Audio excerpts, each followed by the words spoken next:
Do you know what is a charge? भैया ये charge क्या होता है? In physics, charge, also known as electric charge, electrical charge, or electrostatic charge, and symbolized Q, is a characteristic of a unit of matter that expresses the extent to which it has more or fewer electrons than protons. भैया आप लप बोल के बता दी तो कुछ पल्ले नहीं पड़ता, क्या करें? फिजिक्स में चार्ज को आवेश, जिसे विद्युत आवेश या इलेक्ट्रोस्टैटिक चार्ज के रूप में भी जाना जाता है, चार्ज को Q से प्रदर्शित करते हैं। पदार्थ की एक इकाई की विशेषता है जो उस सीमा को व्यक्त करती है जिसमें प्रोटॉन की तुलना में अधिक या कम इलेक्ट्रॉन होते हैं। भैया कुछ इस तरह से बताओ कि समझ में आ जाए।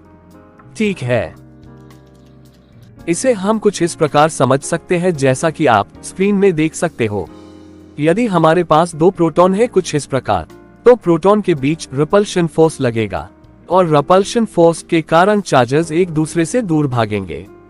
और सेम कंडीशन यदि हम 2 इलेक्ट्रॉन ले तो वो भी रिपल्शन फोर्स के कारण एक दूसरे से दूर भागेंगे।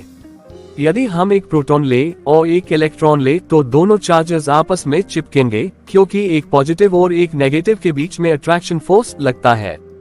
चार्जेस के बीच में लगने वाला रिपल्शन फोर्स और अट्रैक्शन फोर्स को इलेक्ट्रोस्टैटिक फोर्स कहते हैं। इलेक्ट्रोस्टैटिक फोर्स को क्रिएट करने के लिए इलेक्ट्रॉन और प्रोटॉन में जो प्रॉपर्टी पाई जाती है उसे ही चार्ज कहते हैं। कितना आसान था भैया, मैं तो यूं ही डर रही थी। Bonus learning, what is charge? Physics का एक फंडामेंटल क्वेश्चंस है और फंडामेंटल क्वेश्चंस के आंसर एक्यूरेट नहीं होते हैं क्योंकि फिजिसिस्ट इन पर लगातार रिसर्च करते रहते हैं। भैया ये समझ में आ गया कि चार्ज होता क्या है, इसकी डायरेक्शन कैसे निकलेंगे?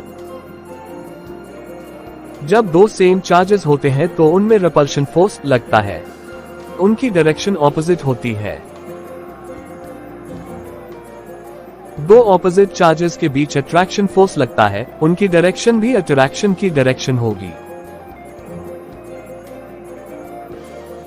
भैया चार्जेस की डायरेक्शन तो निकाल लेंगे, अब मैग्नीट्यूड कैसे निकलेंगे ये भी तो बता दो। सवाल तो बढ़िया पूछा है। वीडियो की लास्ट में कूलॉम का नियम दिख रहा है।